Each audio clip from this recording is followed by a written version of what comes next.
আসসালামু আলাইকুম viewers. Concept of রেফারেন্সের আজকে দ্বিতীয় টিউটোরিয়ালটি নিয়ে হাজির হয়েছি। আজকে আমরা শিখব কিভাবে রিলেটিভ রেফারেন্স ব্যবহার করতে হয়। রিলেটিভ রেফারেন্স অ্যাকচুয়ালি কি? রিলেটিভ রেফারেন্সটা হলো আমি একটা সেলের সাথে অন্য আরেকটা সেলের রিলেশন করা। দ্যাট মিনস আমার এই সেলে যদি কোনো ভ্যালু থাকে, তাহলে আমি যদি এই সেলটির সাথে রিলেশন করে দিই, সেটাকেই বলে রিলেটিভ রেফারেন্স। দ্যাট মিনস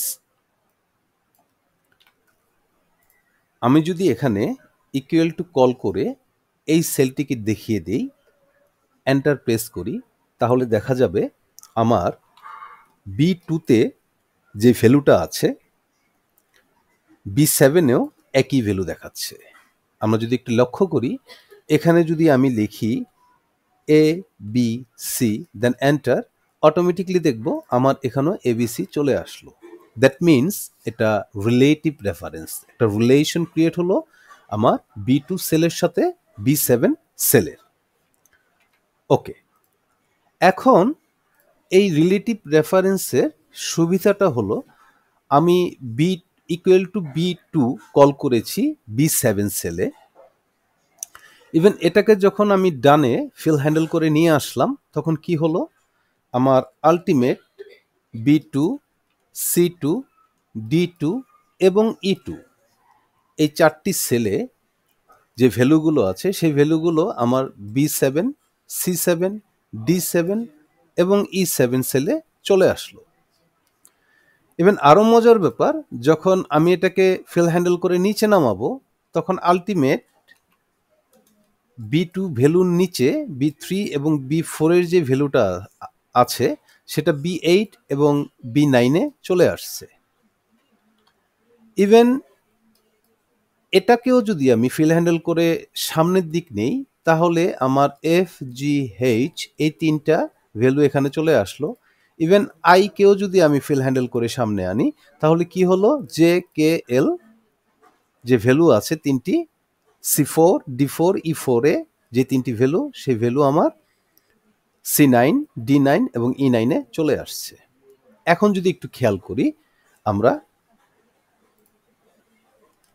এখানে যদি খেয়াল করি, আমার B2 ইকুয়াল টু, ওকে, এখানে যদি খেয়াল করি তাহলে দেখবে এটা C2 হয়ে গিয়েছে। এখানে যদি খেয়াল করি তাহলে দেখব এটা D2 হয়ে গিয়েছে। তার মানে D2-তে যে ভ্যালু আছে সেই ভ্যালুকেও রিলেশন করে নিয়েছে, ওর সাথে রিলেটিভ হয়ে গিয়েছে।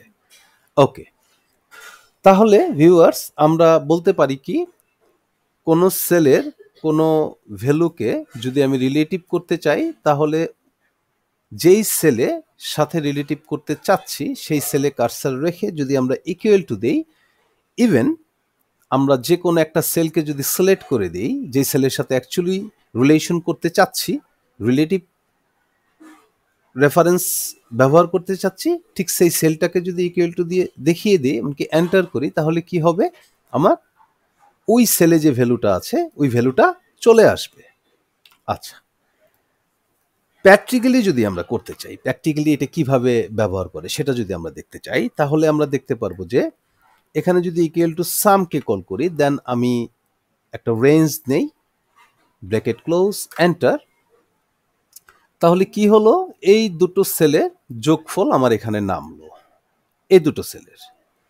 যখন আমি এটা ফিল হ্যান্ডেল করে নিচে নামালাম, তখন কি হলো, প্রথমটা হলো যে H7 I7, তারপরেরটাতে যদি যাই তাহলে দেখবো H8 I8, তারপরেরটাতে যদি যাই তাহলে দেখবো H9 I9, তারপরেরটাতে গেলে H10 I10। That means O automatically একটার পর একটা যেই সিরিয়াল আছে সেই সিরিয়াল অনুযায়ী সে রেঞ্জটা কি করে নিল, রিলেটিভ করে নিল।